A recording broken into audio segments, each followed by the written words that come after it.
Kai puts a map down on the table and reaches for a little black charcoal pencil. I found another one we can use, he says to me as he begins marking the page. I'll have to update it, it's a little old. I pick up another book and flip the pages looking for something to help us. But somehow I end up composing a poem in my mind instead. It's about Kai, not for him. I find myself copying the mystery author style. I mark a map for every death. I follow every ache and bloat. My world was all a page of black, with nothing left of snow. I look over at Kai. His hands move as quickly and carefully with marking the map as they do with writing, as sure as they move over me. He doesn't look up. I find myself waiting. I want him, and I want to know what he thinks and how he feels. Why does Kai have to be able to sit so silent, hold so still, see so much? How can he both draw me in and keep me out?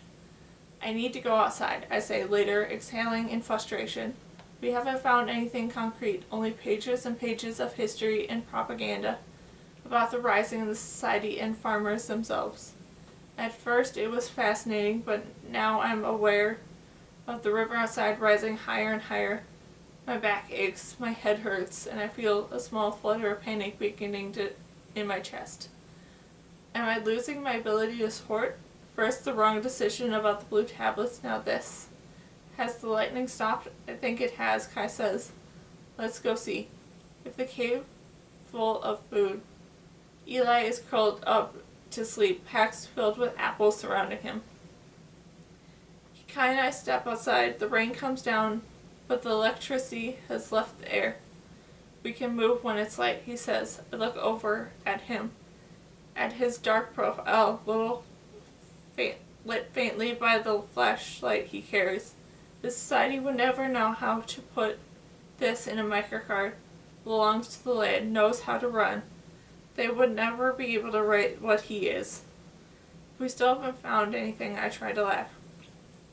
If I ever go back to the society, we'll have to change my microcard. Exhibits exceptional promise in sorting would have to be deleted.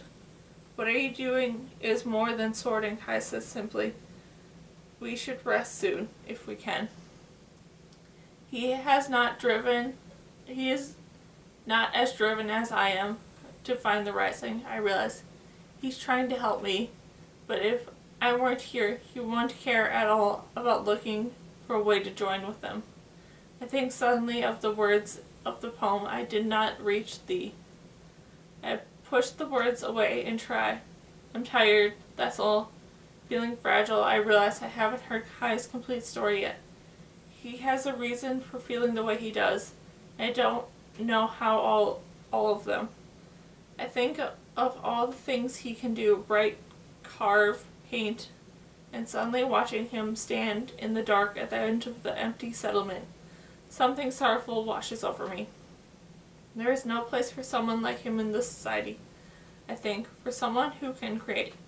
He can do so many things of incomparable value, things no one else can do, and the society doesn't care about them at all.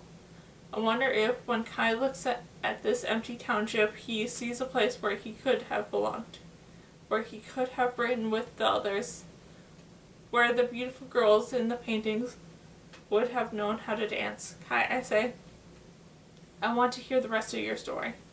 All of it, he asks, his voice serious. Anything you want to tell me, I say. He looks at me. I lift his hand to my lips and kiss his knuckles. The scrapes placed on his palms. He closes his eyes. My mother painted with water, he says. My father played with fire.